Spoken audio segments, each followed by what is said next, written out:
for joining the call, and I sincerely want to apologize. This call was supposed to happen on Saturday. I had to, you know, take care of some things.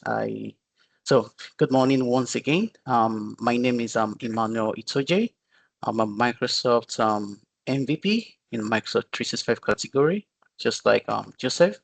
I'm also a Microsoft certified trainer. Then in my day-to-day work, I'm actually a technical architect focusing on cloud security.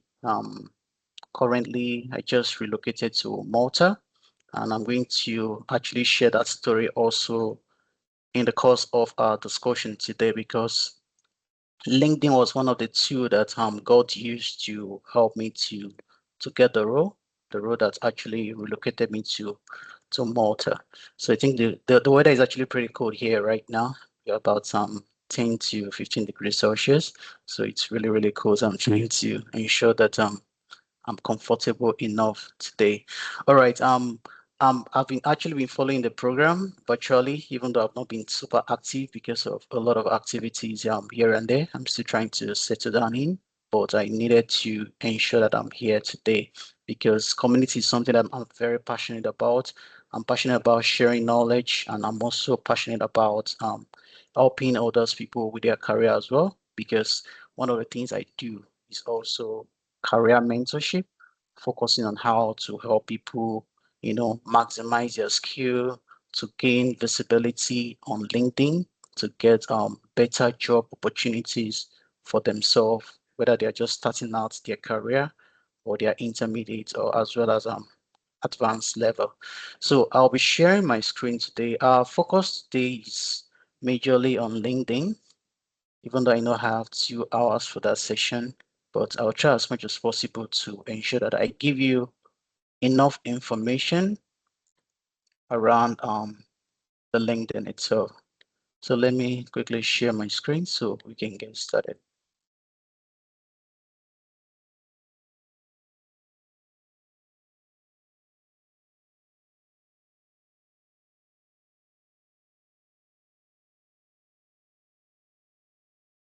All right, please confirm you can see my screen. Yes, we can see your screen, Emmanuel. Thank you. All right, awesome. So for our discussion today, so in case you have questions, Joseph will help me because currently I only have one screen set up. I have not actually set up my workstation here. Still trying to settle down in, so I only have one screen, so I'll not be able to see your questions, or if you have questions, I'll not be able to see you basically. So probably I might even turn up my own camera as well, but it's fine because I like to be on video while I'm explaining some of this concepts. So LinkedIn optimization for Microsoft 365 entry level. So what is LinkedIn optimization? A lot of times I hear people talk about I want to optimize my LinkedIn. I want to ensure that I have that visibility. But really, what is LinkedIn optimization? Because again, the focus for us is around ensuring that every skill sets that we have, we are able to project it out there so that we can have that needed visibility for prospective employers in such a way that when they go through our profile, which is actually like our personal branding page, they're able to see, okay, this person could be a great fit for this particular role. So that's what the idea of LinkedIn optimization is. And again, if you don't have a skill set to actually put out there on your LinkedIn, then what are you selling? And again, LinkedIn for me, I see it more like another tool that LinkedIn has. They call it LinkedIn Sales Navigator, in which the sales guys use. But the LinkedIn profile itself is actually your own selling tools for you to sell yourself out there. That means you're not just focusing on building these skills, you're building for visibility. You're learning those skills so that you can be visible. When someone goes to your LinkedIn profile, the person will have an idea of, okay, this is what this person can do, and this is what's the area of specialization of this person. And for me today, I usually tell people when someone asks for my CV, I used to prefer most times I tell them, please, instead of my CV, can I share my LinkedIn profile with you? Why? Because my CV is not doesn't really carry much weight compared to my LinkedIn, because most of my activities, things I do, are visible on my LinkedIn. But on CVs, there are limitation of things I can put there. So most of the times, I usually opt in for the option to share my LinkedIn profile with anyone that is asking, maybe a recruiter or a potential employers, or even maybe I have an event they are inviting me to speak. I'll prefer to share my LinkedIn. Why? Because I've actually built a personal brand around it in such a way that I'm confident that when somebody see my CV, the person can see at a glance what I'm known for. So that's the idea of the LinkedIn optimization. So because I know that for the youth in also, we are bringing cloud computing there. That means we are entry level in focusing on Microsoft 365. Even though this is focused on Microsoft 365, it is applicable to every other skills, because I'm aware that both Microsoft 365, Azure, and some areas of on-prem Active Directory is also part of our discussion for this particular bootcamp. So these are the things we'll be looking at, right? I initially wanted to jump into setting up a profile. I feel since this call is recorded and we're going to have access to the recording, it is very important that I share every tips that I know about LinkedIn. Then I will show us my LinkedIn profile. Then if you have a time, we just do a demo, right? I have a LinkedIn account, so I'm not expected to have more than one LinkedIn account, but we just do a demo on how to set up an account, then how can I start building every information that we'll be discussing today. So we'll look at introduction or profile features, the headline, the about sessions, the experience sessions, your education skills, projects, feature session is actually one section that I actually like. Then open to work, networking, and as well as recommendations. That's everything we'll be looking at in today's agenda. So again, introducing, I mentioned earlier that for me, I prefer to share my LinkedIn profile. Why? Because it is actually my personal space where I build branding. And again, I'm very conscious because I know that I will be sharing such with people. So I'm very conscious of what are the informations that I post on my page, because definitely anything I post means that is representing me. So I'm always very careful, because before I set up my own personal website for other stuffs, LinkedIn is still my personal branding page where I connect with other professionals. And not just that, I connect with recruiters. And not just that, I share informations, I share ideas. So in introducing LinkedIn as a social media, which is actually a professional social media, is more or less like your Facebook. The only difference is that your professional achievements, you can share your goals, you can share your aspirations, things you're planning to do, things you're planning to achieve, you can always, share them on that particular platform. Now, for LinkedIn profile, the first thing people sees about you is actually your profile picture. I remember yesterday I was in transit, I was just checking my LinkedIn profile. I saw a connection request. Somebody requested to connect with me. Now, for me, when somebody send me a connection request, I want to go see your profile picture first. From your profile picture, I'm able to see, okay, is this person really serious about the social media as a professional environment, right? So the profile picture actually speaks a lot about your personality.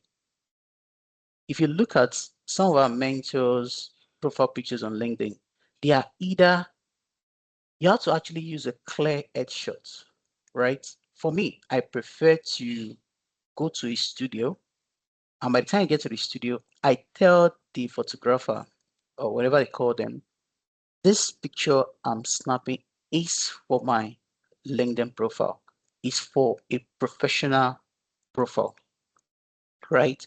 And the person understand that he must use a background that is neutral. So I see a lot of pictures on LinkedIn where people snap pictures, maybe at the beach, they're having fun. a picture they snap at the beach, or a picture they snap at a party that has other people in the background. That is not professional enough. You have to, if you cannot even go to a studio, you have a very good camera, look for a clear background, white or anything, just clear background. It mustn't be a particular color, right? Just ensure that the background is actually neutral so that it is a clear edge shirt. I'm going to show you an example. Then you should dress appropriately. Dressing appropriately doesn't really mean that you must wear a suit or a corporate attire. You can do a business casual. It is allowed, but ensure that the picture speaks of the kind of identity you want to project. It must speak of the kind of identity that you want to project. So you can't just go on LinkedIn. I see people snapping, with armless, with different stuffs. It doesn't really project professionalism. So if you want to really project professionalism, that's the first thing. So when I go to the person's profile, it determines a whole lot if I'm going to accept the person into my connections or not, because I look at that first. So again, business casual, or if you want to be professional, you have a suit you want to wear, it is allowed, right? But wearing something like maybe hoodie or so, except maybe you are in the coding world, or maybe you are in the ethical hacking world or software engineering world, right? But the career path we have chosen, there's always, you have to be mindful of that business casual, in terms of the picture that you upload on your profile. Now, the next thing we'll look at is the headline. So after your profile picture, right? So I actually jumped, I'm going to talk about the background later. I jumped that just to actually talk about it later, because that is where I will marry everything together. The next thing that people sees is the headline. So the headline is more or less what you should be known for. From the headline, when I look at that headline, right? When somebody look at the headline of your LinkedIn profile, they should have like a summary of, okay, this person, is in this career path. They should be able to say, oh, this person is a medical doctor. Oh, this person is a cybersecurity and a professional. Oh, this person is an architect, or this person. Why? Because the importance of a career-oriented headline is that it showcases your career goals and your interest, right? You can say, like, people, I see people doing, I've seen somebody data analyst, cybersecurity, it's good to have different interests, right? Be an enthusiast, right? But what headline should actually do for you as you set up your profile is to help you to create a professional identity. People should know that, okay, this is a career path that this person is actually, specializing on. Now, examples of an effective headline, like for us in this class, starting a career in M365. So you can put aspiring Microsoft 365 administrator. Somebody understand it, then use a pipe, entry-level IT professional, use another pipe, technical support enthusiast. So at a glance, anybody that sees your profile, the person will know that, okay, this person is going in an area of Microsoft 365. Other example, Microsoft 365 technical support training, right? Passionate about cloud technology and ID support. So those those headlines will help you, or will help a potential recruiters. So when they search, so those headlines will actually be part of a keyword, right? When they search for Microsoft 365 administrator, or somebody is looking for entry level, right? Maybe they have an internship role. The recruiter is, okay, entry level IT professionals. So when they search those things, it's pop up your profile. It helps, with your search engine optimization as regard the LinkedIn. So the headline is the next thing, because after seeing the person's profile, the next thing you're going to see in LinkedIn, I'm going to share my profile later on. I'll show us all those things on my profile. So you'll be able to have an idea, okay, this is how to set up the headlines. Now, so I've mentioned this already, examples of effective headline. So use aspiring Microsoft 365 administrators, entry-level professional, technical support enthusiasts, passionate about cloud technology. Now, in creating a career-focused headline, right, it's very important that you showcase your professional aspirations, right, by highlighting your key interests. Now, in this class, from the first day of the class, there were different parts of Microsoft 365 or different part of the technology that you'll be introduced to. So an area that you have key interest, right? It can be part of your headline because Microsoft 365 is so broad that all right. So Microsoft 365 is so broad that you can be a specialist in a particular technology. And you can also decide to be a concierge engineer. Who is a concierge engineer? Someone that has an idea of everything, right? Then you want to be an expert in a particular area. Maybe one technology that actually interests you is SharePoint, for example, and you want to go deeper. You can become a SharePoint developer or a SharePoint administrator, a SharePoint architect. So that is actually focusing for you because you're actually creating a career focused headline so that people know that okay, this person, when it comes to SharePoint, this is what this person is all about. And it must be concise, it must be clear, and it must reflect your career objectives. Because the end goal is your objective. Where do you want to be? Because as we started, I remember when we started then, my headline used to be Microsoft 365 Solution Architect. As I was expanding my skill set from Microsoft 365 into Microsoft Azure, right? So since they are both cloud technologies under Microsoft, SaaS and infrastructure as a service, I just changed it to okay, cloud operations engineer. When I started expanding my skill set in security, so I added it, cloud operations and security engineer. Then I started building up skills around it because it was what was directing my career objectives. I know that at some point in my career, I want to be a cloud security architect, right? So I started putting those things in my headlines. Being a cloud security engineer enthusiast, I started developing. Then I started looking for projects. So even though my full-time role, I might not be doing the cloud security full-time. I do projects around it as a system administrator responsible for our digital workspace. We're also responsible for the security.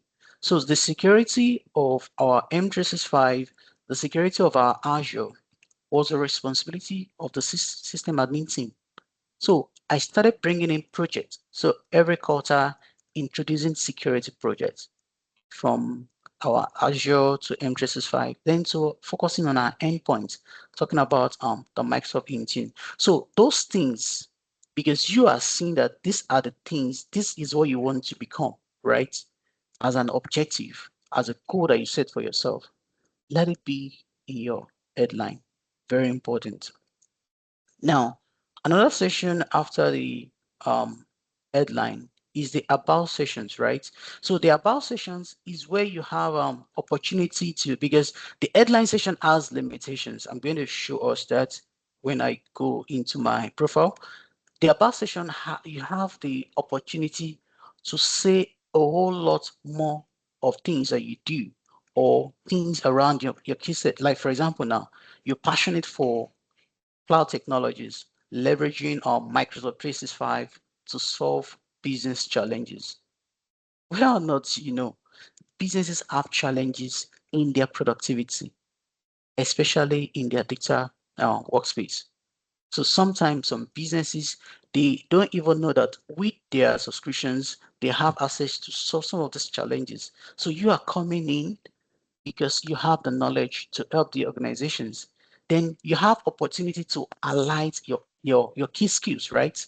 Things around Microsoft Teams, you've learned Outlook, you've learned AI and Copilot, Exchange Online, Microsoft Entra ID, right? You have opportunity to add those things under your about sessions, then if there's a current career goals, right, that you're looking for, you're seeking an internship opportunity, an entry level opportunity, right? You're aiming to build your expertise and also to contribute to, organization success. You mention all those things in your about sessions because the goal at the end of the day, I said, is that nobody can sell you better than yourself. And the platform or the tool that you have to sell yourself is your LinkedIn. So if there are some future aspirations that you have, you want to become a certified enterprise Microsoft 365 administrators, you put them there. Why? Because at a glance, right, a recruiter is able to see all those things about you, marrying your headline with your about section. So it gives them an idea, a summary about your aspirations, your current career goals, your key skills, and as well as things that you're passionate about. So this like a template, right? Is still like the repetition of the same thing, like mentioning that you're passionate about cloud technology because TMC is all about teach me cloud computing, right? So the goal is to solve business challenges using cloud solutions. The skills, examples, Microsoft Teams, Exchange Online, Entra ID, then opportunity that you're seeking. Because you have to actually seek for opportunities because the skills is not just for you to learn and you leave it there. Look out for opportunities. It could be organizations that you want to intern with, right? It could be organization that you can, okay, maybe they are Microsoft partners that can help you to develop your skills. Then another focus is that even if those organizations are not forthcoming, you can create opportunities. How? If you have an uncle, an auntie, somebody in the community that has business, you can just walk up to them. There is a solution. Understanding their business pain points, so there's a solution that can help you with this, right? I remember when I was in Nigeria, I went to a particular school to present Microsoft 365 for educational institutions, right? And they mentioned one thing that they did. What they usually do is that every Friday they give the students, the pupil, an assignment using Google Sheet. So they said that one thing they noticed is that for the Google Sheet, some of the students will not do it over the weekend. They're supposed to do it maybe by Sunday evening so that the teachers can mark, right? So I just mentioned Microsoft Forms to them. Then because I understood a pain point for them, after I mentioned the Microsoft form, and I told them the security features that as a teacher giving out as an assignment, you can set a start time. On Friday, they close maybe by 2 p.m. That's the start time. That's when the form will open. Then as soon as it is maybe 11 p.m. on Sunday evening, the form closes. That means anyone that didn't do it over the weekend. So most of them will wait till on Monday to come and cheat from their colleagues, right? But once you log the form on Sunday night by 11 p.m., so they're already aware that the assignments must be done between 2 p.m. Friday till Sunday 11 p.m. So anyone that didn't do it, the form is closed already. So that was a pain point for the school that time. And that was how I was able to present that. I did a demo, we did it together, and they loved it because they were looking for a solution for that particular challenge. They were using Google. I introduced them to Microsoft. So then lastly, you are creating opportunity for yourself. You are going out seeking for the opportunities and telling them what are some of the solutions, that Microsoft 365, they can benefit from. So for every Microsoft 365 engineer or technical support engineer, right? There is the highest level certifications from the Microsoft track called Microsoft Enterprise Administrators MS 102, right? Which is like the biggest or the expert level certifications that covers everything Microsoft 365. So you can always add that as your career objective. Now, in writing a compelling summary, right, it's very important that you set the goal. What is your goal? You excel in Microsoft 365 role. And the goal is also to contribute to your organization's success, right? And you're proficient in Microsoft 365 applications, both as end user training as well as troubleshooting, right? You have strong collaborations, communication skills because as an engineer, you will collaborate a lot and you also communicate with different stakeholders, right? Then part of the aspiration again, becoming a Microsoft 365 expert to lead innovative project.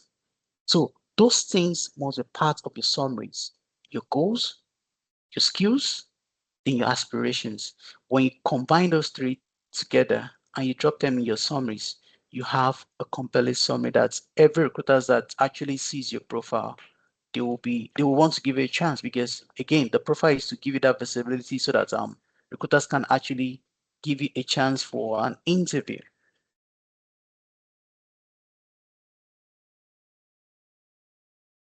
Now, another session is our experience sessions, right? So for people that are just coming into the business, your experience, even though you have not worked with an organization as a full-time role, but an internship opportunity that you've done is also part of your experience. So this boot camp that you've done now, you had it there. You're an intern, you did an internship training for 5 days on this Microsoft 365 with Pillars concepts. It is part of your experience because in the experience, you've actually been exposed to the fundamentals of how you can configure the Microsoft 365 tenants, how you manage Exchange Online, how you handled Microsoft Entra IDs, then setting up SharePoint sites and all that, then providing support to Microsoft Teams, you manage permissions. So those things, any boot camps that you've done, right, is part of your experience. So you mustn't really have a full-time experience as a technical support, right? Because again, it shows that you're open to learning the technology, right? It shows that you're open to upskilling yourself. So the experience session is an important session. So you don't leave it blank, even though you don't have experience like in a corporate environment.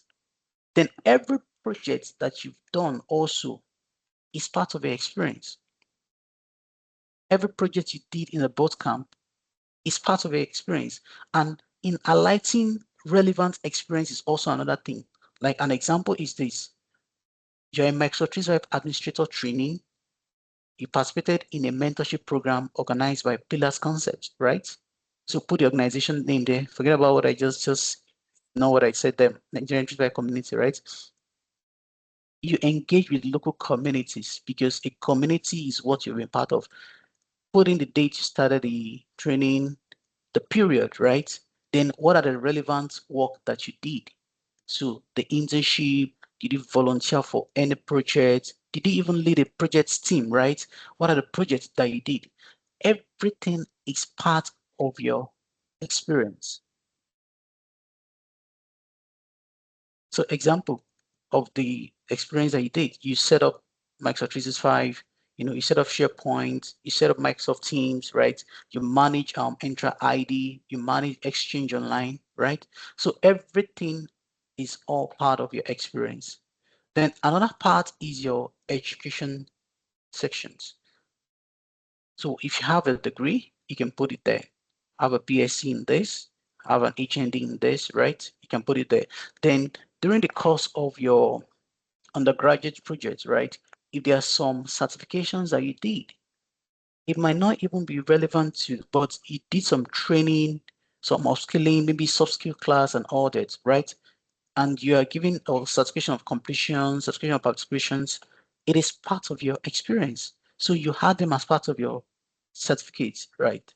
So that is about the education sections, right? Then the skill sections is actually very important aspect. Why? Because most recruiters, when they search, they're searching by the skills, right? They're searching by the skills, things around M365 administrations, Exchange Online, Microsoft Entra ID, SharePoint, Microsoft Teams, IT support, troubleshooting. You have knowledge of networking basics, customer support. So you must align those skills so that when they're searching for people with such skills or jobs are posted with skill tags most times, right? So if the skills matches, maybe you have eight or six of all the skills that has been tagged with a job, right? So it's actually alerts you that, oh, this job, you might be a good fit for this job. Then for a project session, right? So every project you've done, it could be a personal project, it could be a group project, right? You have the opportunity to also highlight them as well. So like for your class, I believe one of the first projects is for you to set up your tenants. Or if you could not set up the tenant, a tenant was set up for you, a user account was created for you, and you're giving an admin level access. So the things you did as an administrator, you manage user access, you deploy stuff. So those are part of the projects that you can highlight in the project sessions. So these are still part of the projects that you can highlight. A whole lot of projects are available in Microsoft 365 that you can do for yourself. And I'm going to show us where you can get projects later to do. Then this part is a part that actually, like, I'm going to show us how mine looks like, the feature sessions, right? Now the feature session is one place that you can actually use to sell yourself, because there, if there's a project documentation that you did, or you did a demo video, for example, now you can include those links, right? So those are your project documentation. You can also provide links to your demo videos for all your projects. Then if you have a YouTube tutorials, right, that you created, and you hosted on a public site like YouTube, right, you can add links to your YouTube tutorials, right? You can add it. People can always go there to see it. Most times people will reach out to me that, oh, I watched this video on the YouTube. I was able to get it because it was shown on your profile. So I have a link to my YouTube just on my LinkedIn profile. Once you click on it, it takes you to my YouTube channel, and from there you're able to see all the YouTube tutorials that I've created in the past. Now, this particular feature, so I've not actually used it before, but I see people using it and they're getting good feedbacks. So there's a feature called Open to Work. So the Open to Work will give you like a kind of a green banner on your profile picture to show that you're available to work, you're open to work, as it says, right? So in the open to work features, you have the option to specify the job title, the kind of jobs you're looking for, defining the job types, an internship job, an entry level, a full-time. Then you can also set your work preferences. So I want a fully remote job I can do anywhere. Okay, I like to go to office. I want an on-site job. Oh, I like to combine both remote and on-site. I want an hybrid job. So you can also set up your work preferences, right? So this is just steps on how to activate the open to work features, right? So it's actually pretty straightforward. We're going to check that together in the demo. Then a very key important part of your LinkedIn profile is networking. You can just set up a profile, and after the profile has been set up, you just leave the profile like that. You can do that. It is a social networking for professionals. So that means the goal should be you networking with mentors, network with your peers, network with other IT professionals. And the goal is to actually build network of supportive individuals, people that you can reach out to. I remember when my nephew was going to leave the universities, he was looking for a mentor, somebody to mentor. He studied cybersecurity um, in one of the universities in Nigeria, and he was looking for somebody to mentor him. I told him, well, me, I'm not a cybersecurity expert. I focus on cloud security. So, but however, so because in my own network, I reach out to two guys I know provide mentorship. So I just reach out to them, introduce myself to them, then told them that I have a nephew that needs a mentor in cybersecurity, if they can mentor him. Say sure, just send him to us. So I just told him on your LinkedIn, search for these two persons. Tell them you're from me. I already spoken with them. And that's how you got a mentor. So LinkedIn, you can get mentors from those platforms, right? Because people are actually there to support. There are people that are there to support others. And again, it's a place you can gain insights, you can gain advice from experienced professionals. That people, for me, I network with people below me, people that have lesser years of experience than myself that are coming up to mentor them. People on my level, right? So that we can collaborate and network with people ahead also. So that if there are things that are happening at their level, I can get insights from them so that it can also help me to drive my own career aspiration also. Then on LinkedIn, we have different groups, right? We have groups for Microsoft 365 professionals, for freelancers communities. So we have different groups. Even the Nigeria M365 community, we have a LinkedIn um, group as well that you can join too, right? So, and the goal is to stay up to date with industry trends, with discussions, things that are happening. Because if you're not using your networks to learn more things as you grow in your career, then what are you doing? That means you're wasting your time in things that are not relevant to your career. And you must engage with posts, right? People post something that interests you, engage with it. Likes, comments, even ask questions. Then another thing, you have to showcase your project, your progress, your achievement. Like this boot camps to you're in now. I expect you to talk about it. Share things you've learned. Put yourself out there, gain the needed visibility that you need for your careers. If you've done any projects, showcase those projects on LinkedIn, right? Then for your networks, encourage interactions, right? There's a way you post, there's a way you share your posts to gain interactions, to gain feedbacks for your networks, because that is what networking is all about. If I need to do a project and I feel that I need stronger hand, people that can, help me achieve the project. I go on LinkedIn, search, oh, I'm looking for this. You'll be amazed when people start, helping you to repost. You can request for people to help you to repost, and also I can get to the wider reach. So you get somebody that can help you to achieve that. So another part, which is also good, is to request for recommendations. For example, you've done doing this project, right? You can reach out to your mentors, you can reach out to your instructors, you can reach out even to your colleagues, right? To provide with the recommendations. So I'll show you how a recommendation page looks like, right? So just look for individuals who can actually, vouch for your skills as you learn, right? And there's always a template on how, you request for such things, right? And it has to be a personalized message, right? You can just say, hello, put the person's name there. Tell the person what your goals is, right? Then specify the skills, the qualities that you want to be highlighted in the recommendations. Then if you want to offer, you want to recommend such person also, you can offer to write a recommendation also in return. Then I've mentioned this, so it's coming back again, staying active on LinkedIn. So again, you don't just set up the profile and leave it like that.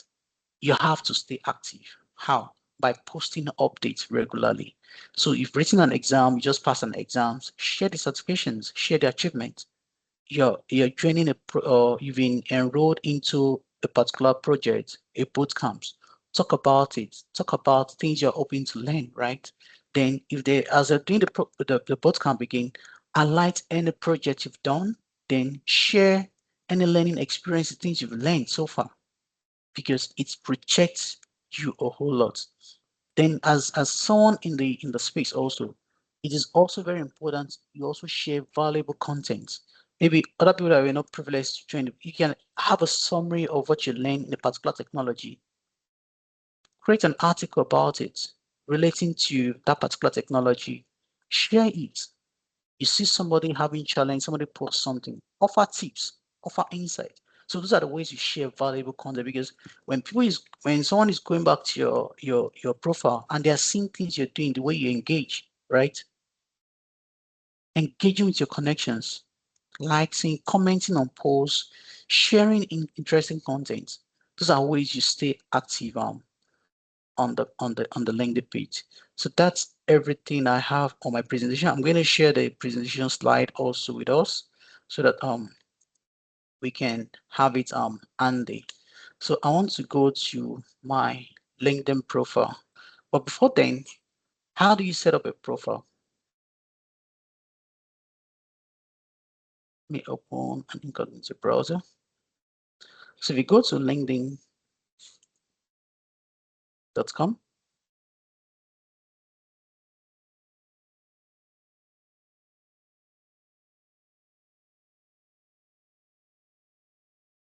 so if you go to linkedin.com here,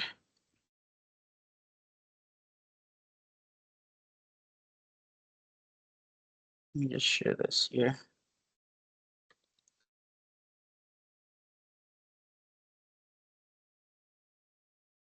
Now, it should tell you welcome to your professional community. Why? Because it's obviously it's not it's not like your Facebook, it's just like your Instagram or any other social media. It is for professionals. Now we have three options here. Continue with Google.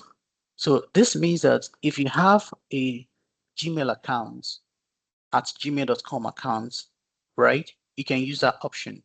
Then continue with Microsoft. If you have a Microsoft account, that is at outlook.com, at hotmail.com, or even a Gmail that you've converted to a Microsoft account, right? So it's possible to convert at gmail.com to a Microsoft account as well. So you can use that option. Then if you have an ID, right, if you have an ID, you can just sign in. Maybe you didn't use any of those methods to sign in. But since you're new, you have to use this option to join now. So for this join on here, it gives you the same options here. So the last option to sign in earlier, let me duplicate this and go back.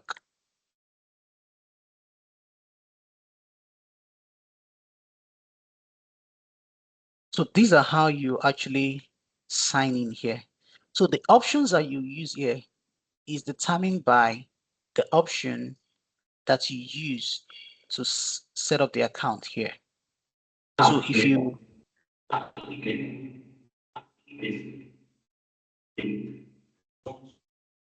oh, can you mute yourself? Thank you. All right, so the option to sign in here, like I mentioned, is determined by the option that you use to sign up here. So again, if you go back to linkedin.com, right, and you click on join now, since you're new. So you have three options. With Google, if you have at gmail.com, with Microsoft at Outlook or at hotmail.com, or even at Gmail that you've converted to a Microsoft account. Because my own Gmail account is both a Gmail and also a Microsoft account. Same account because I converted the Gmail account to a live account. So I'm also able to use it for anything that has to do with Google as well as my personal live accounts. Or you want to start from the scratch here. So this actually, if you want to put in your email, you want to put your password and you sign in. Now, the difference between this option is that this one is a password that you created here, any password that you use to sign in. Why this other option gives you what we call SSO. What is SSO? Single sign-on, right? Single sign-on is the same username and password that you use to sign into your Google account. That is what you will use to sign in into your LinkedIn account. So you don't need to have to start to remember multiple accounts at the same time. Now, I can create a new LinkedIn account, but I'll just show us what to do. So let's say I actually recommend the single sign-in, right? Because instead of trying to remember multiple accounts, with the same account that you use for your Gmail, you can also use it to sign into. So if you click on continue with Google, for example, now. So what you just need to do is to type in your Gmail, right? And if you click on next, it will actually sign you up to the account. So by the time you sign up into the account, you'll be able to see how your profile then starts building your profile from scratch. The only thing this does for you is that it just helps you to leverage single sign-on, right? So that you can sign in into the LinkedIn profile with the same Gmail account or the same personal account that you use instead of trying to remember multiple password. So if you sign in the account, let me see continue with Microsoft here, and I type in my own account. So the same password, and click on sign in.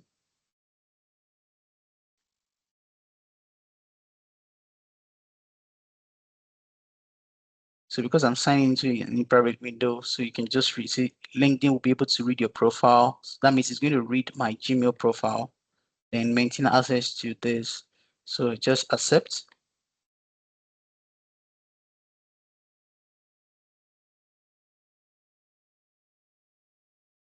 So I think at some point I changed my password, so he's not picking that password. So let me go back to typing in the password.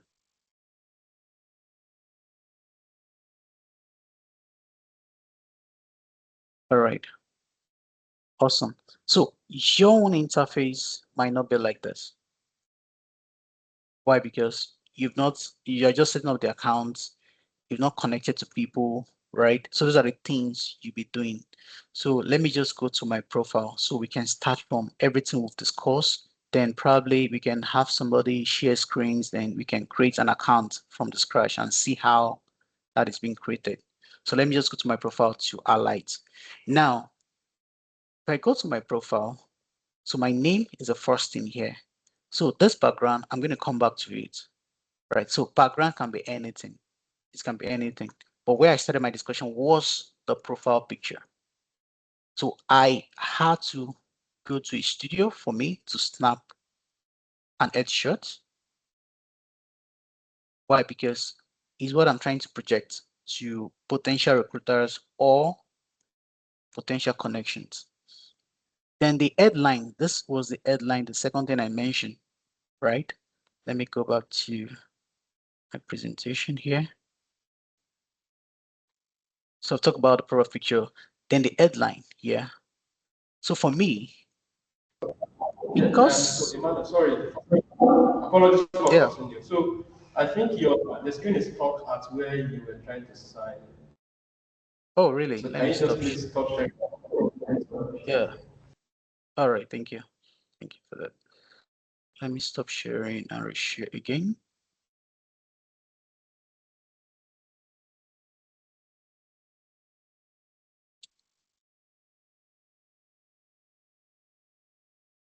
Please confirm if you can see my profile.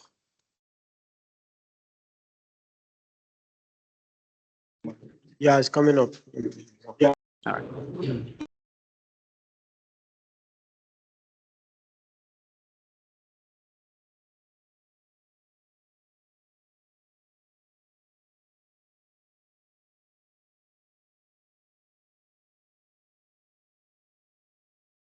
Is it up now?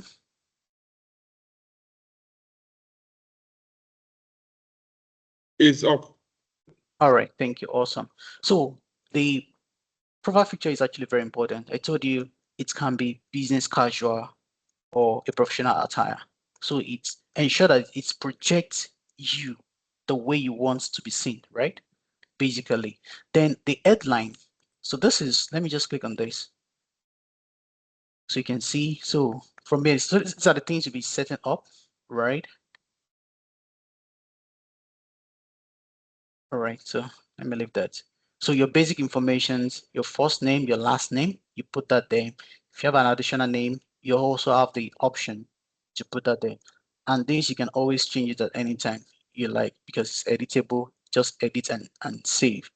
Now, so this is the headline. So the headline has maximum length that you can actually put. let me try to add something here. It's gonna allow me. So you can see, so I have maximum of 220 character for headline. So for my own headline, let me remove this again. I focus on three things. I'm a Microsoft MVP, right? I highlighted it there. The industries that I'm currently operating, cloud operations and security architect. So if you like, you can use emojis, right? You can use emojis. It's allowed. You can use emojis. So I just use this cloud emoji here to denote cloud. Then I use this padlock key emoji here to denote security. So you can use emojis allowed. Then modern workplace engineering is actually my root.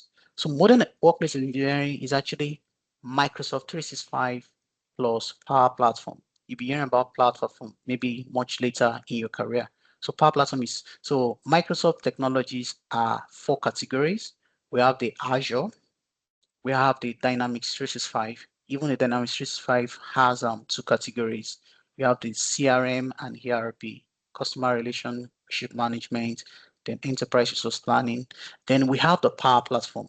So Power Platform is also a stack of technology also that has Power Apps, Power Automate, Power Virtual Agents, currently called Copilot Studio, then the Power Pages.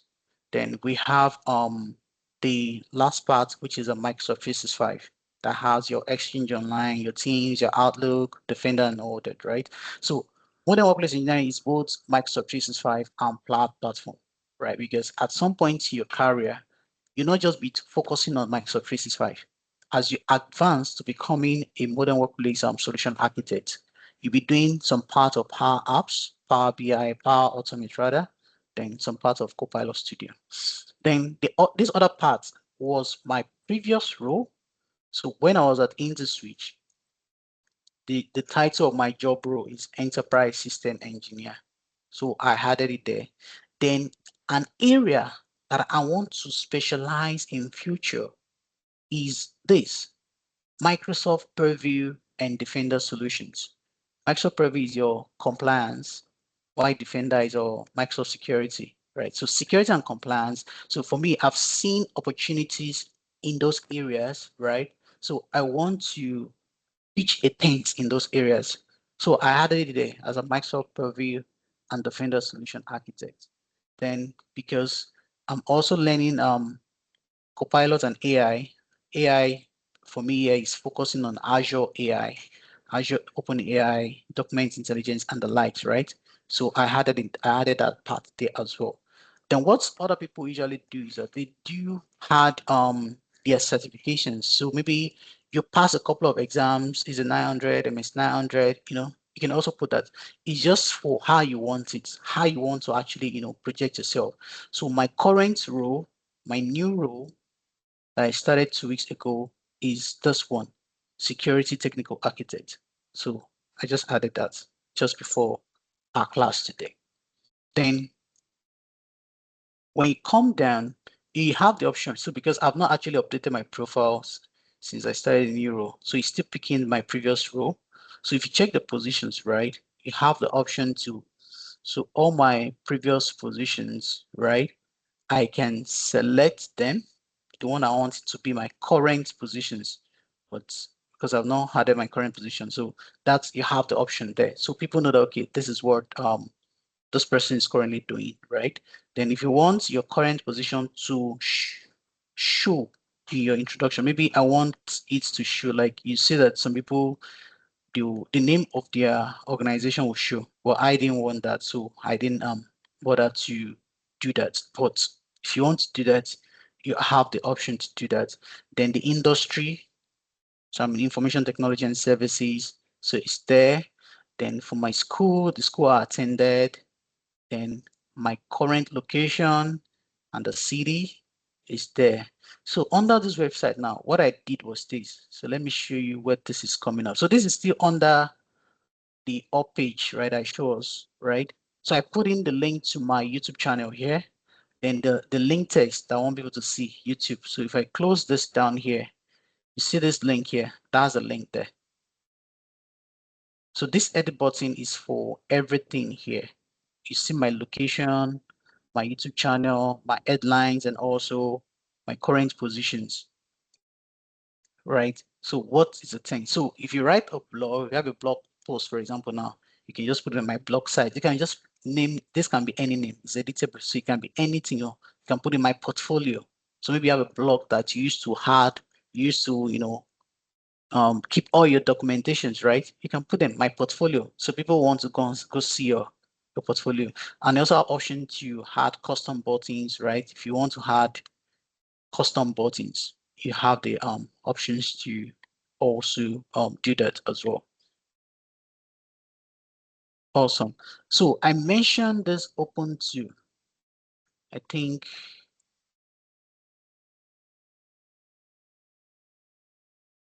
yeah, open to work, right? So this open to work here, this particular one is here. So if you're currently open to work, so if you're finding a new internal role, you select this. So which company do you want to use? You can select any of the company, right? Then what are the job titles that you're looking out for? You put them there. So the location of the roles, you want it to be on-site, hybrid, or remote, you select that. The locations, if you want to add additional locations, you can also do that. So the open to is basically, I have not personally used that particular feature before, right? But it's a way to tell recruiters, although there are a lot of debates up around it, that using it and not using it. But for me, I don't, I just feel if you follow your gut, that's something I will say there. Then again, your profile will be empty. So it is now left for you to be adding different profile sections. Now, going through our presentation, we talk about experience sessions, project sessions, and the likes. Now, how do you add those sessions? You will see these add profile sections here. So this gives you a list of the core sessions. So if I collapse this, for example, now, so this is what you're going to see, right? You see core, you see recommended, you see additional. Now, if you expand this core, for example, now, so you have the option to add your education. So because all are grayed out for me because I've already added them. So adding being I've not had a particular session in my profile, I'll be able to select it, right? I'll be able to select it and I'll add my school, the degree, the field of studies, when I started and when I ended. If you want to add the grade, the activity you do, you can always add them there. But and LinkedIn makes it so easy that as you're adding those sessions, is helping you to arrange them right the way it will actually be good. So this is actually a new feature that I've not okay. You have to actually have I've not actually seen this feature, but enhance your profile with a premium. Our premium, I'm surprised that this is still showing upgrade my plan. Anyway, so LinkedIn Premium give you access to, if you see this now, if you select, if you did your, if you just set up your profile, you won't see this, right? Because this is for people that has premium membership, basically.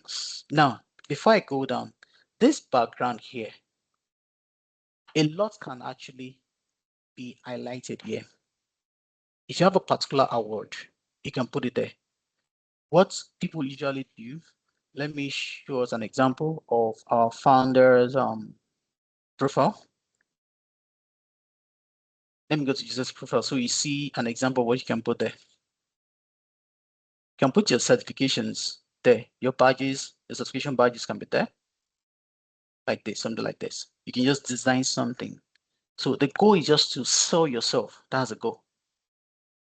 Anything can be there. Let me see. Let me go to Solomon's profile. So you see another idea also.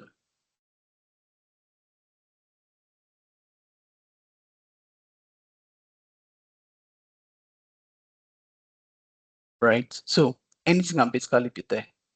The goal is to sell yourself. So if you look at different professionals, anyone that interests you, you can always use it because the end goal is to find a way to sell yourself.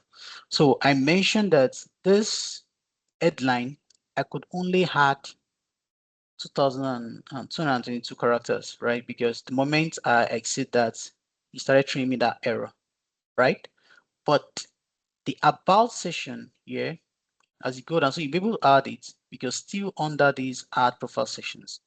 So you see all these sessions, you add them. So it's not a day work. That's the truth. You have to continue to build them. So there are additional sessions here that you can add, recommended sessions, add features. So they recommend adding a license and certifications, adding project, add course, then add recommendations, right? Basically, it is the things you added I'll be showing for you.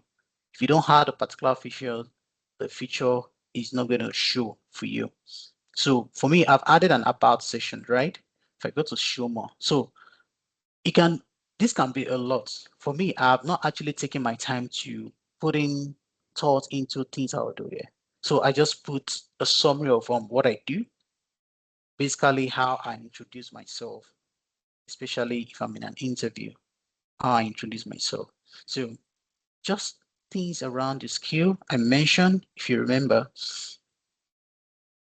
I mentioned under the about sessions here, things that you can put, right? Your key skills, you can use it. Your current career goals, you can put them under there because you can write a whole lot of things under the about sections, right? Then your future aspirations also, you can also highlight them under your about sections, right? Again, be flexible with it. Let it reflect who you want a recruiter to see you as because you're actually telling your own story. You're telling your journey with the about session there. Now, going down feature sessions. So why I like feature sessions is because the moment after the about sessions, the feature session is coming. So if for me, I use if I've passed an exam or if I've taken the certifications, let me click on show all here. Show all features items. So if I have organized an event, right, or if I've spoken in an event or I'll be speaking at an event, I like them to feature under my feature sessions, right? So this was the last event I spoke in Lagos, Out of Technology Lagos. So it was a pre-event that I spoke in. I let it be there. Then this was the last event I organized in collaboration with our All Apps Lagos chapter organize an event for it's a meeting edition for a cybersecurity event. So which I was the host and also an organizer. Then the 3 month mentorship event that we organized for the Nigerian M5 community. So these are the things I like to be in my about session. This is when I got my Microsoft MVP award. So that when somebody is going through the person is able to see, okay, oh, this person has done this person has done this, right? So basically, because I remember before I was invited for this particular event, they had to request for my LinkedIn profile. So they saw things I've done under my features. So they were impressed and they extended the invitation to me to be part of the speaker. This is one of the biggest events in Africa, right? Art of Technology Lagos, organized by Lagos State with in collaboration with what's the name of the company again? One company in Ikoide. Yeah. So that's what about it. And you can always remove if you feel that something doesn't really speak to what you want to show in your feature sessions, you can always remove. So maybe I don't want to see anything. I don't want to have something featured there. I can remove it there so that I only have things that I want people to see. So if you write a technical architect, for example, you can feature it. If you pass an exam, you wrote an exam, you can also feature them. So this talks about my different activities, reposts, reactions. So if you reposted something, reacted to something, right, you will see them there. Then all your posts, if you click on show all, you see all your posts, both reposts, the reactions and all that. Then the experience session is, again, when you talk about your experience. So for me, I didn't really, I've not actually added a lot of things because in this role, I was doing a whole lot. It was a whole lot. So I didn't even know where to start from, things I did. But if I take my time to sit down and, you know, putting those things together, you want to see, okay, in this role, what are the things you did, right? You want to see it under those, each of those experience, right? You want to see them under them. All right. So coming to your education sessions, right? So the school you're attending, the course, if you like, you want to put these things. So after my universities, I did some training, right, with these organizations on some of these courses and have my certificates. So I added them as part of my education because it was immediately after my university, just before going for my NYSC. Then licenses and certification sessions, right? So I'm a big fan of writing Microsoft certifications, right? I'm a big fan. So when I write an exams, I want it to feature under my licenses and certifications. So people are able to see that this is a person that is interested in continuous learning, a lifelong learner. So projects. So projects you've done, you can put them here. I have not actually added. If I begin to have most of the projects I've done, it's going to fill up this place. So you can put in all those projects here. That this was a project I did in my final year in universities. I just put them there.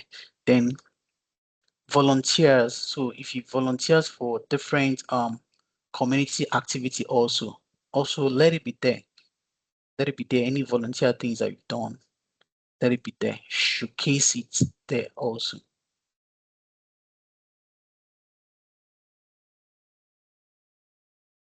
All right, I think that's about it.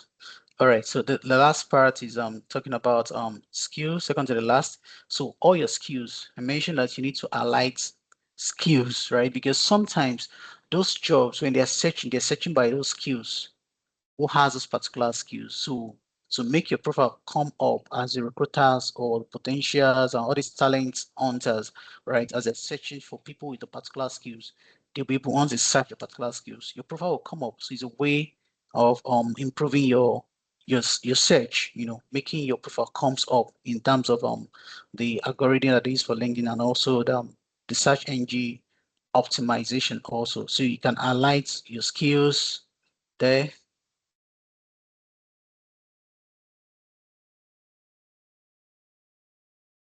I want to go to the recommendation sessions. If this will allow me. Let me see.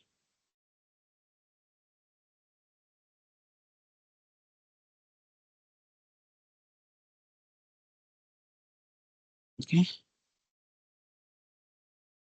let's go back. So for recommendations, so you can request to get recommendations from your mentors, your colleagues, right? Then you can also give recommendations also. So when people request for recommendations, you can also give them recommendations. So if there are courses that you've done, right, you can also highlight them, whether you did a course on Udemy, you did it on Coursera, you did on any platform. I like them under your courses, right? Then there are some awards. You put them there, your language. Then if you're a member of some organizations like professional bodies, right? You can also put them there. Put them there. Why? Because again, you want to have a portfolio that shows everything that it's everything that's that can actually sell you to the potential recruiters. And if you volunteer for some courses, right, or those non-governmental organizations, right, NGO stuffs, you can also put them also there. So that is how a profile supposed to actually basically look like. So I don't know if you have a volunteer, someone that can volunteer in class that doesn't have a LinkedIn profile, so we can start building up a profile from ground up. Do you have any volunteers that want to?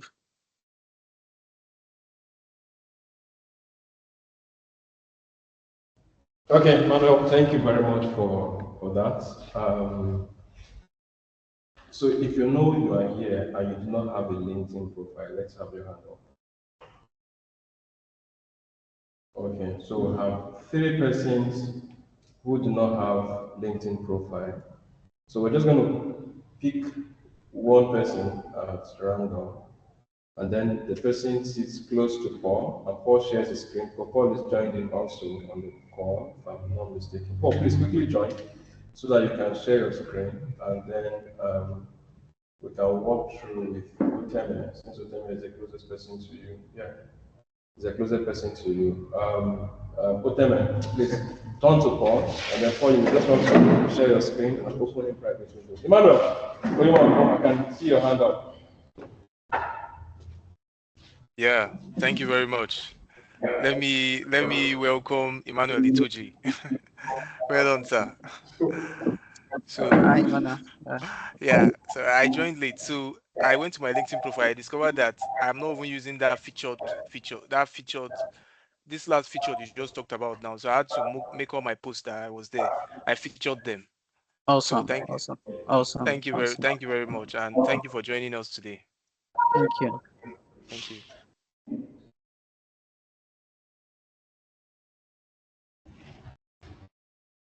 So Paul is about joining and to share his screen. But if anyone on the call, Philip, Latif, if you have question you may want to ask, so Emmanuel is available to respond to your question. That said, if you're also here and you want to speak, to ask questions just before we go into the demo, just in case you need any clarifications, I'm sure that Emmanuel will also be very happy to give response to it. So yes, that's it. Paul, do we have any challenge? Just few seconds. Okay, so Paul is joining in a second. So Gaius, Emmanuel, and Paul. Messi has a question?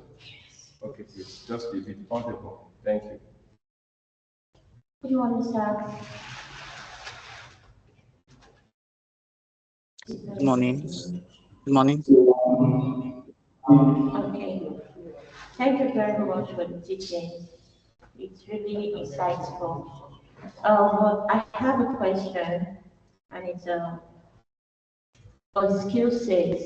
So I have a LinkedIn profile, and on there, I before this time, I trained as a virtual assistant, and on my headlines, I put the skill set there. So now, my question is, now that I'm training on cloud computing, how do I combine these skill sets together? Is it that I'll just remove one, maybe take for example, I'll just remove the virtual assistant completely, or I don't really understand how do I project the two career on my headlines, the two skill career on my headlines? That's the question. All right, thank you so much. Thank you so much for that question. Right, so there's what we call Paul, can you mute the mic? Just can you mute the mic? Yeah, thanks. So there's what we call, thank you. There's what we call transferable skills. Now, virtual assistant is a transferable skills in any field. I also did a training in the past on virtual assistant, but what I was focusing on was to know the tools, right, that a virtual assistant can use to provide remote support. Now, even as a technical support, you can work remotely, right?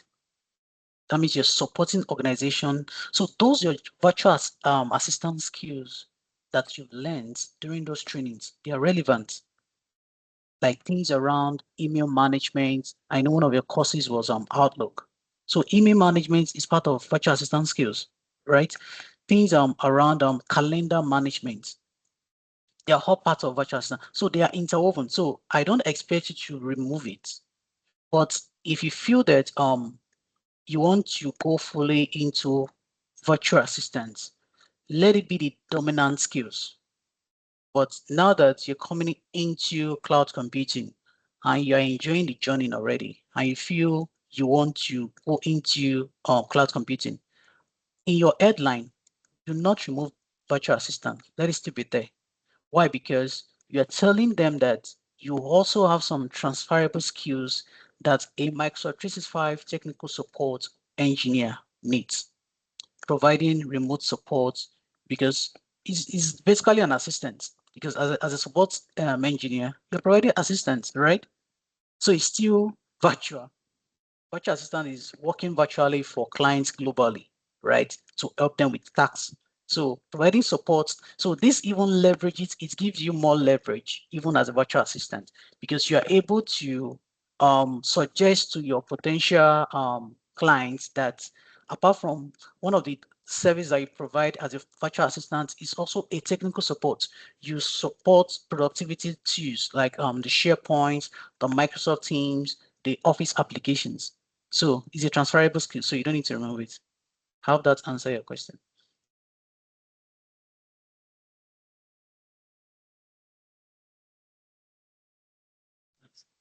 I have another question. Yes, go ahead. So go ahead, person. Okay, let's take for example, I don't have any um,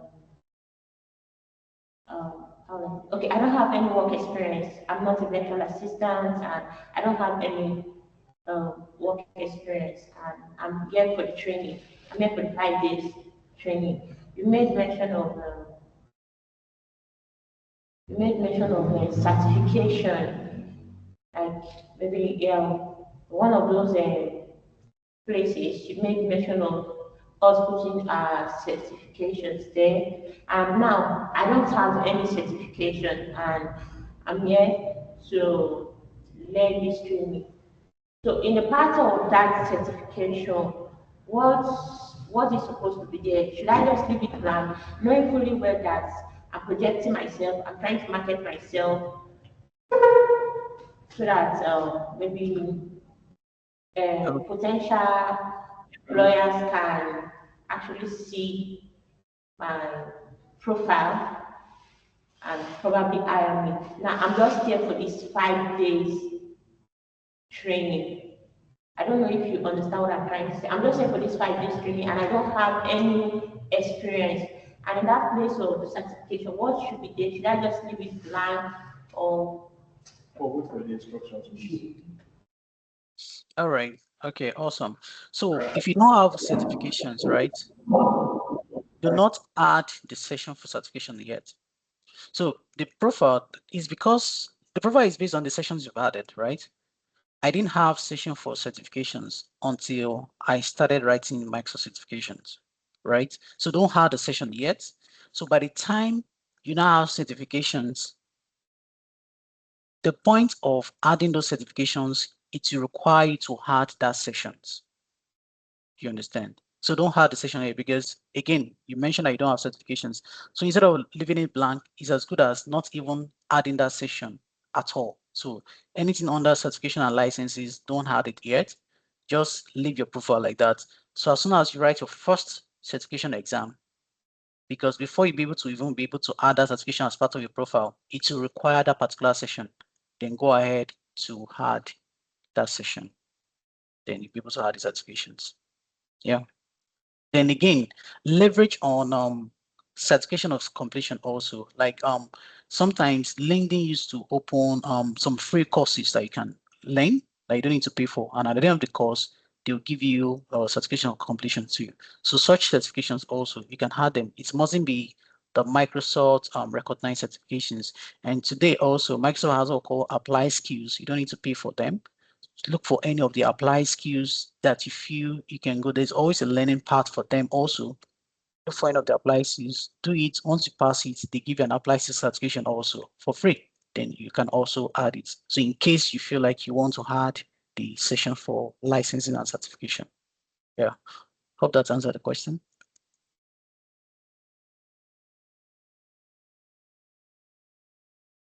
So yeah, so thank you, Emmanuel. So another point that she probably was asking for is how the boot camps that we are now can possibly come up on our profiles. I guess I It's a should join that. it's a come under experience, right? It's a come under experience.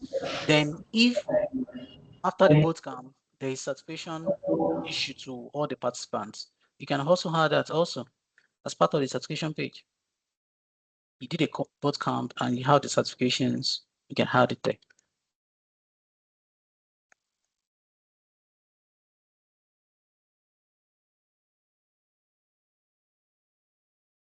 All Okay, right. so Gaius has another question. Okay. Okay. Yeah. Solomon, you can look at the bigger screen to mute, so that I don't see all the okay, but it's fine. So, yeah, guys, go ahead, please. Thank you very much, sir, for this section.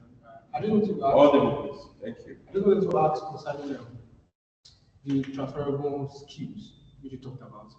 What if perhaps I actually have a non-transferable skill, and of course I'm still interested in using it more.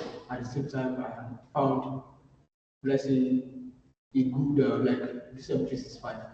I feel like I also need to have it also. Are you telling me I can actually open another LinkedIn profile for the non-transferable skill and have this particular one in a different LinkedIn profile also? No, don't have two profiles. Have just one profile. Don't create multiple LinkedIn profile. I believe it's against their terms and condition actually. Have just one single profile, right? You don't have transferable skills, it's not your fault. You start with what you have. Like before I come into tech, after my NYSC, right? Like my first 3 years, I wasn't doing tech. What I was doing was I was teaching in a secondary school, physics and further maths, right? But it comes in handy when I want to apply for, as a Microsoft certified trainer, if I want to apply for trainings, right? I let them know that I've taught middle schools and high school in physics and further mathematics. So it's part of my selling, but on my LinkedIn profile, you don't see that experience there. I didn't put my teaching experience because I want my profile to just project tech skills.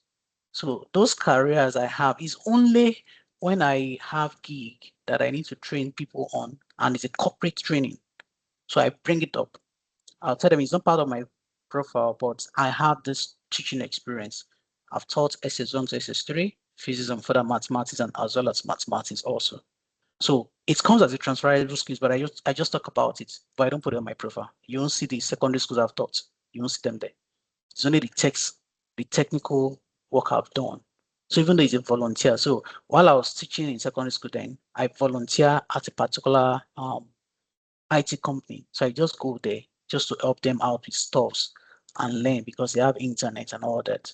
So that's what I put on my profile because that was it was an help desk role, a network analyst and an help desk analyst role that I was doing there. So I put that as part of the transferable skills, but because I want to project IT career, I don't want to have secondary school teachers on my CV or as well as my LinkedIn profile.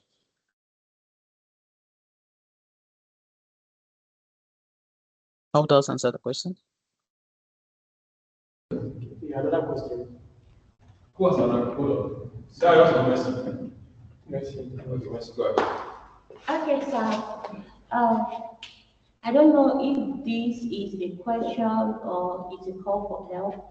So my LinkedIn, I think last year I had a LinkedIn profile, although I wasn't doing anything with it because I wasn't into tech. So earlier this year, when I decided to go into tech, I I met somebody and she taught me virtual assistant.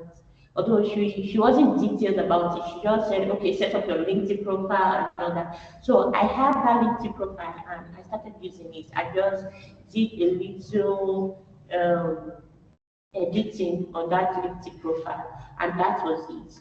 So when I think around May or June, when I started going into tech properly, I started with AIC, that is artificial intelligence with ALX.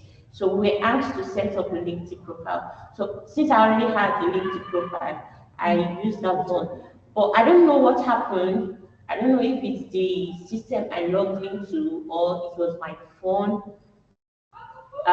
The LinkedIn profile was, I don't know, which English will I use now? Eh? Yes, it wasn't functional any longer. So I tried to retrieve the account, but I could not. So I tried to open another account with the same phone. In fact, it was just, they were just, I don't know the English to use there. Let me just say I tried to open as many LinkedIn accounts as possible, but I could not do it. So I just left it like that. So when I started this virtual assistant program properly, we're asked to set up our LinkedIn profile again. So I was trying and trying and trying and trying, and fortunately for me, I used because when I complained to somebody and he said that probably my IP of my phone had been damaged, has been one thing. So I could not use all my LinkedIn profile that I tried to open with my phone. They just compromised like that, so I could not do anything.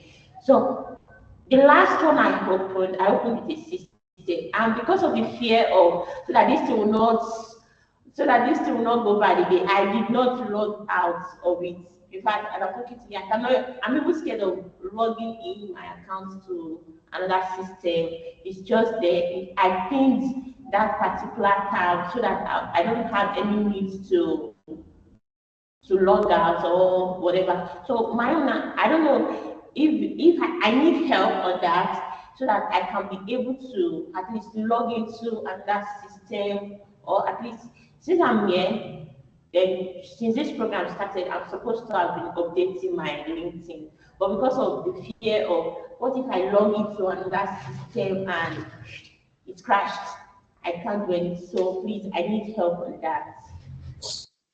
Okay, quick question. Do you use the LinkedIn app on your phone or the browser on the phone whenever you want to log in on the phone? The hack. The app, and they block it, they flagged it.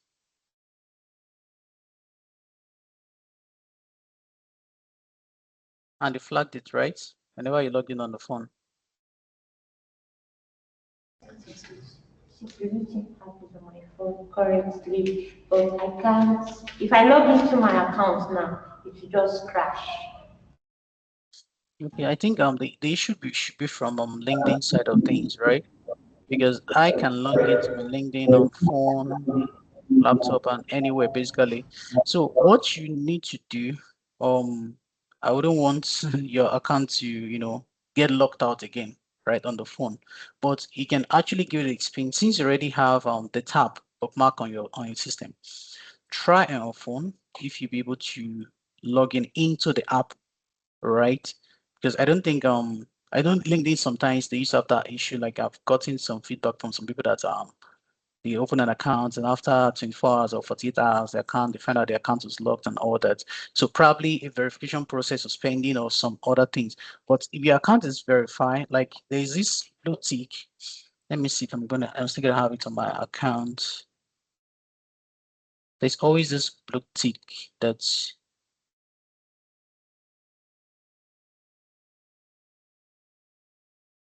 trying to log into my account, to my profile.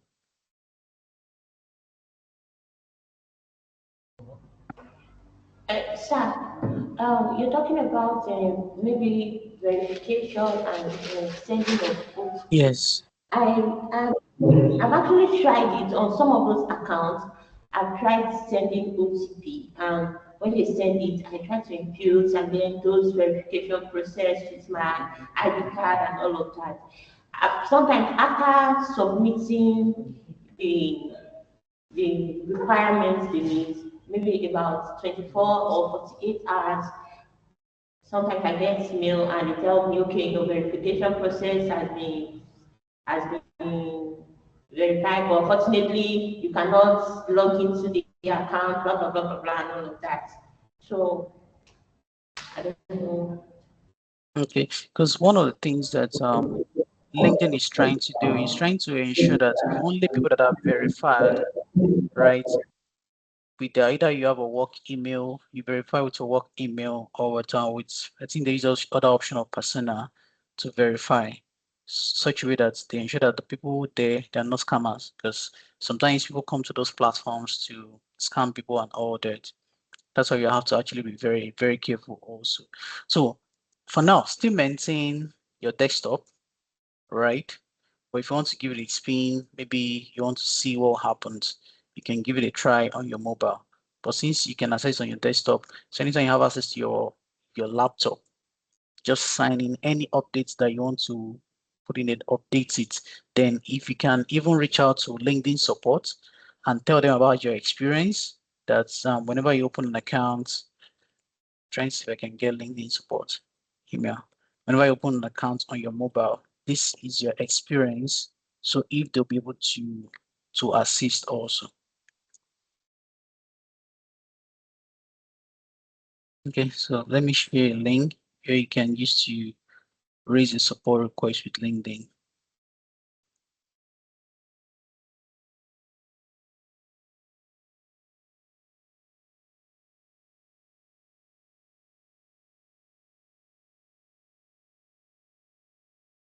You can contact LinkedIn support with that link, then tell them your experience.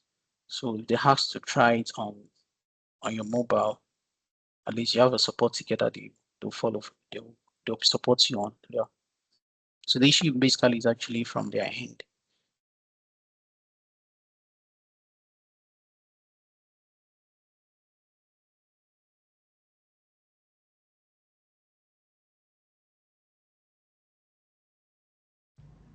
So I guess we do not have more questions, do we? So if we don't, Paul can, I think you have your screen shared, Paul, I'm not, oh, this is Emmanuel's screen. No, this pause screens. Okay, so this, okay, please, so Paul, go ahead to bring up the in private mode. So what we want to do now is to help Oteme to set up a LinkedIn account. So that's what we'll have up on the screen, just in case you're seeing the screen moving. So please mute the microphone. Thank you. All right, so again, if you go to linkedin.com, right? So you have the option to sign in, which are the three options: continue with Google, continue with Microsoft, and sign in with email.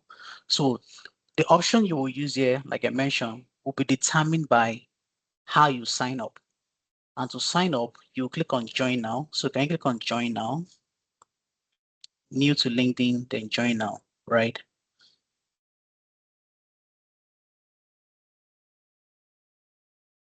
So like while we're waiting for that to come up, like I earlier mentioned, I recommend either using it with Google or Microsoft. Why? Because you'll be leveraging on single sign-on, so that you don't need to definitely for your email, there's every chance that you don't even forget the password of your email. So you know it's the same password that you're using for your email that you'll be using to sign into your LinkedIn as well. So this is taking some time. Can you check the internet?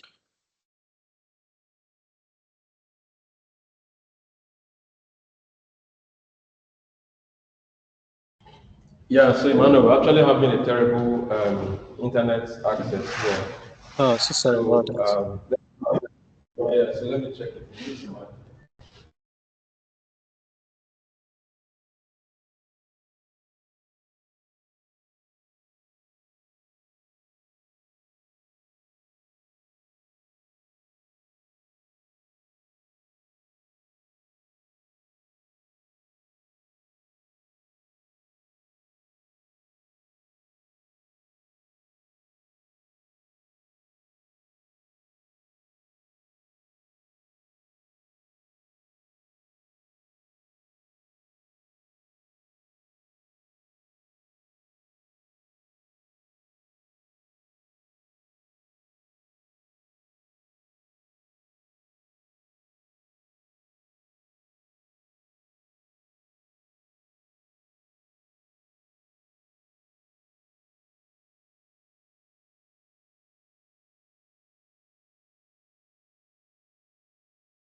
Okay, so Emmanuel, can we do it the other way around, please? If From Uteme my can end, right? drop his email, Oh, yeah, okay. can drop the email address.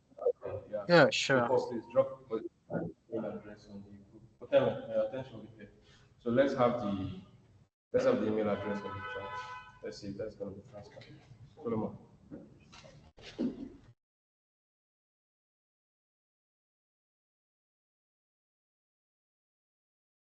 All right. Sharing my screen shortly.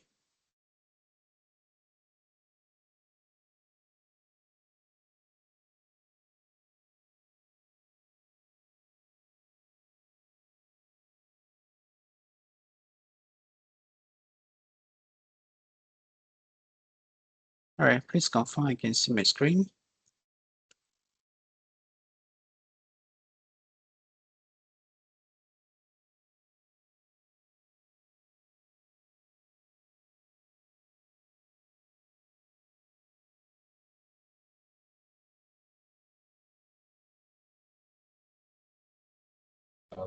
Yeah, Emmanuel, we can see your screen now. Thank you. All right. Sign out from this account.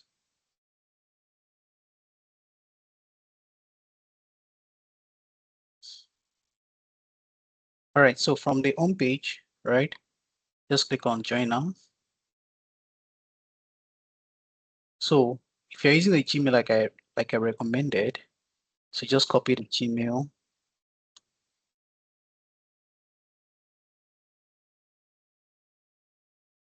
That means I might need to give control for how to sign in. So once you put the email address, so you can actually use an email address or a phone number, but it's better use an email address. You click on next. And the password. I can't even give control. So how do we do the password right now? Can give control. I'm going to need a password actually. So go ahead.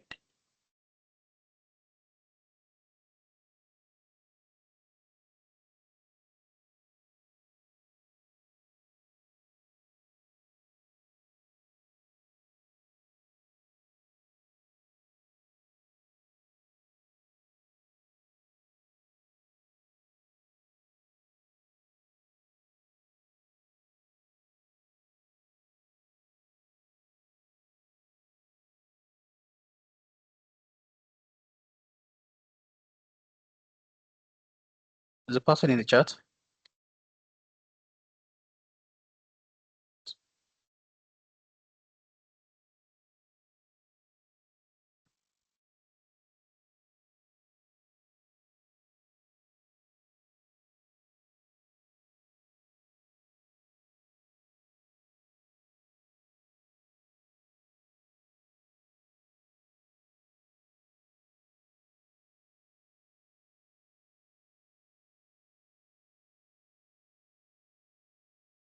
I'm waiting for the password here.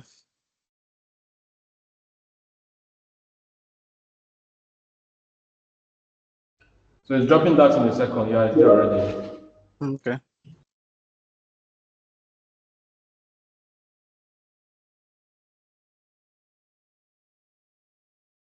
Okay, I've seen it. Let me pick the password.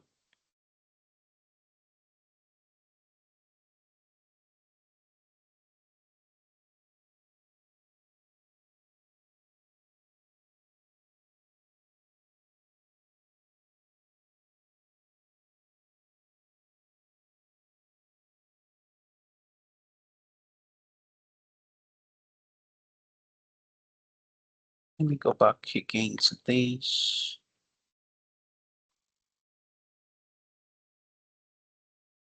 Let me see. Now to change this credential. So click on create an account. So what's the account for? My personal use, for work or business, for my child. Select for personal use. So what's the first name?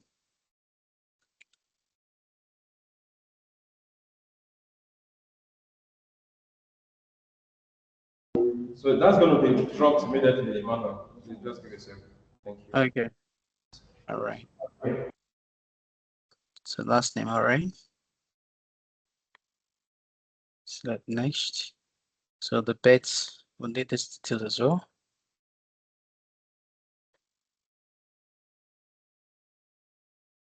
Going to need male or female.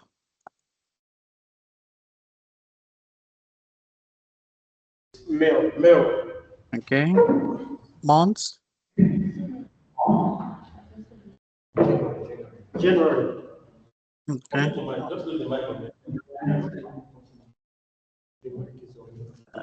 The days, right?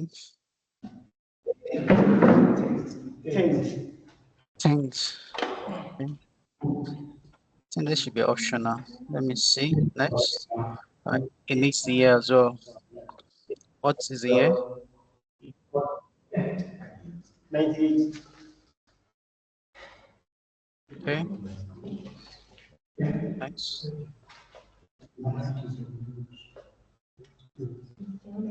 So use the email address. Mute this mic.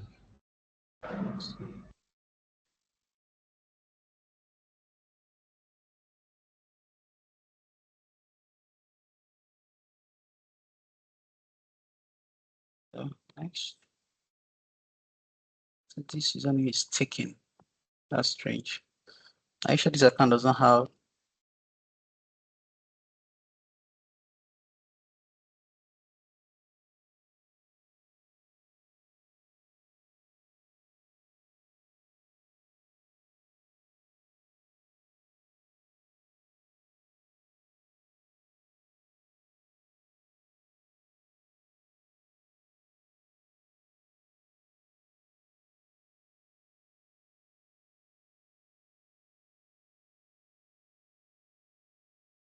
Join.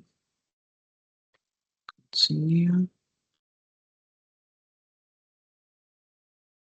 So this is a security check. Pick the image that is correctly way up. So this is correct.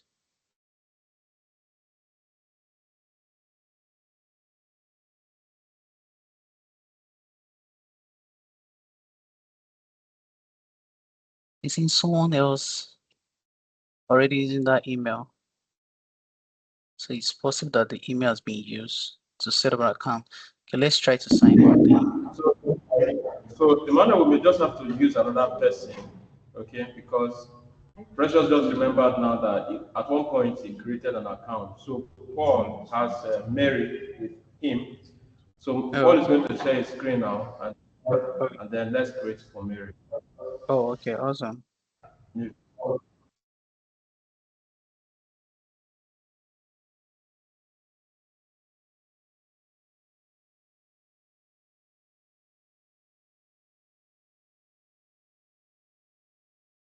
Okay, put the password and click on agree and join.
Internet is really, click on verify again.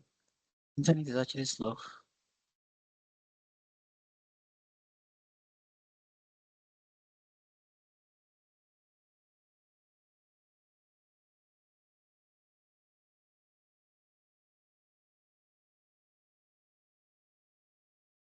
Okay, pick one square that shows two identicals. Yeah, that one, yes.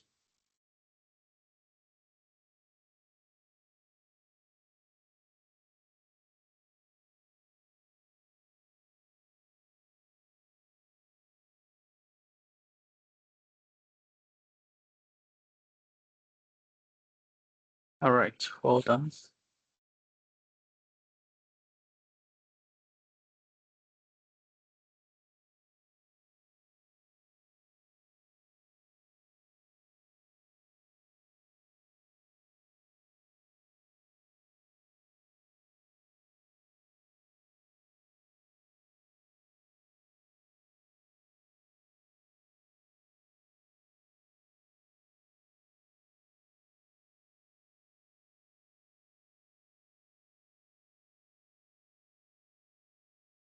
Click on verify again.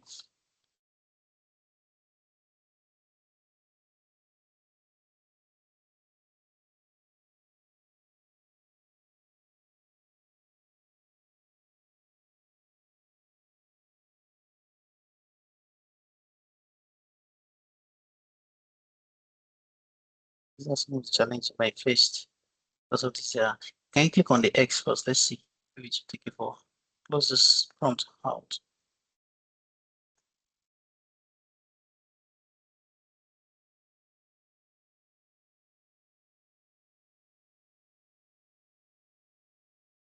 And continue.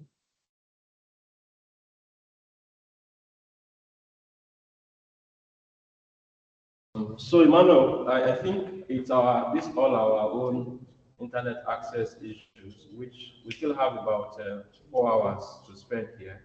Oh, We'll okay. just incorporate this in the subsequent activities. Please, audience, please. So I'm sure that you also have some things on pipeline, and 2 hours is like a very long one. No problem. It's just about 7 minutes. Yeah, it's just about 7 minutes to the end of the whole session. I mean, this session, and yeah, I'm sure you want to maybe ask questions or maybe do a final word so that we can keep to your time too. All right, no So I problem. think we are good. Paul, No problem. Paul can So stop sharing when the screen. anybody that doesn't have, or if you have a profile you want to review, you can always share them with me. As long as I'm free, I can always help you to review, give an insight, recommendations. Then what I will say is this, your profile, it's very important that you actually, because it's your personal branding, give it your best because it's basically projecting who you are to the market. Like I could remember when before I relocated to Malta, the recruiter I was talking to, from my initial interview till the last stage of interview, even when I got an offer, she kept going back to my profile to see my profile. I mean, she kept on going back, checking the profile again and again, because they want to be sure that okay, this person. And I noticed by the time I even got my offer, I had a conversation during my visa processing. The HR said, "Oh, I saw your profile. I saw that you guys are organizing Microsoft 365 mentorship. That's amazing. People are actually seeing things that you're doing. You might not know people are seeing it. They might not comment, they might not react to your post and all things, but they're actually seeing it.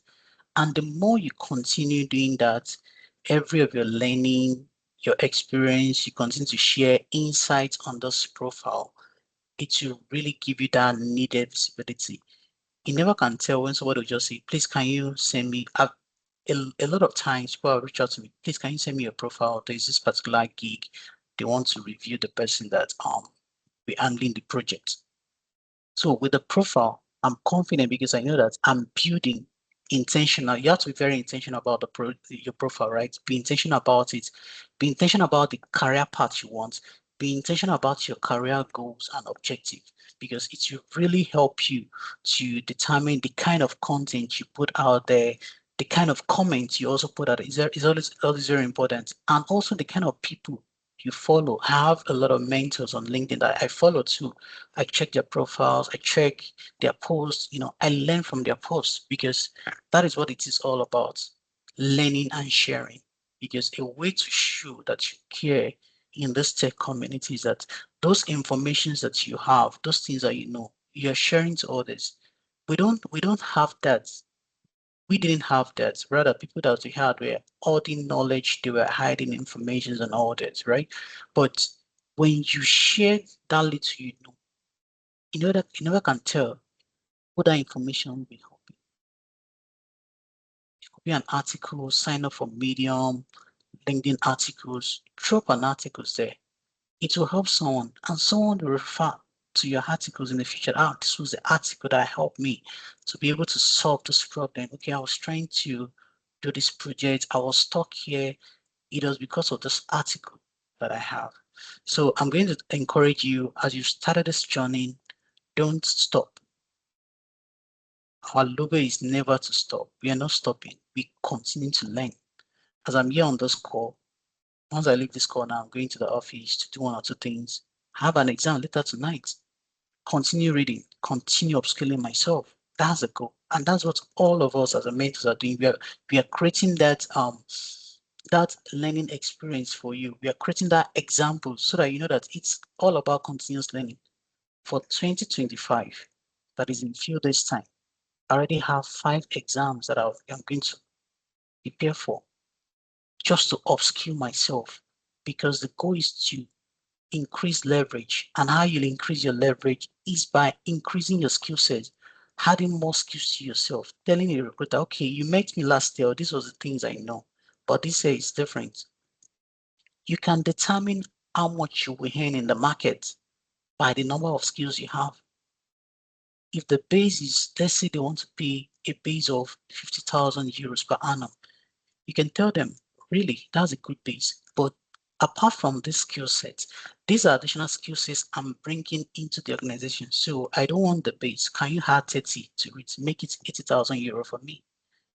Skills are things you use to negotiate in the market. Those are your negotiating thing. Yeah, your negotiating asset. Your skills are your assets, basically. So you can negotiate when you have the skills.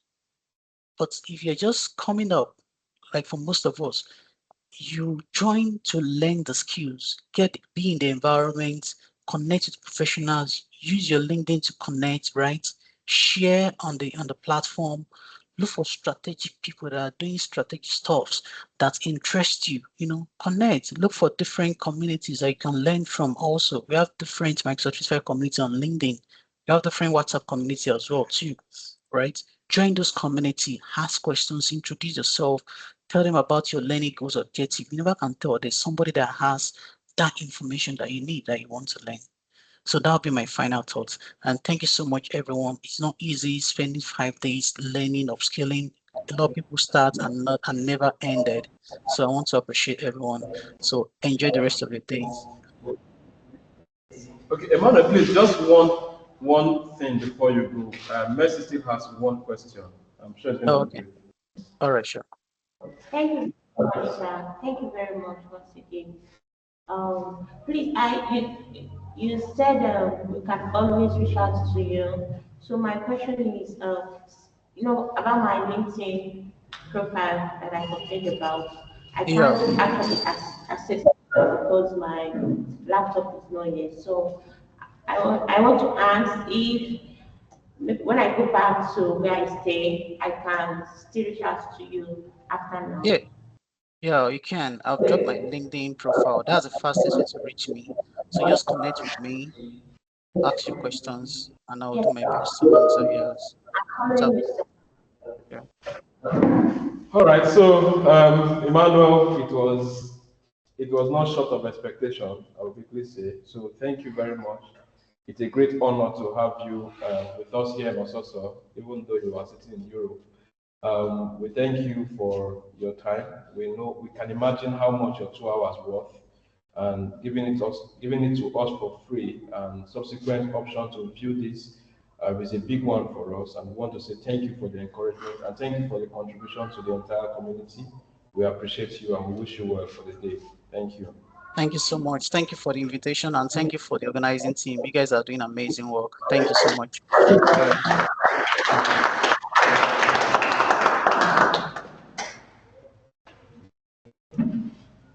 All right, guys. So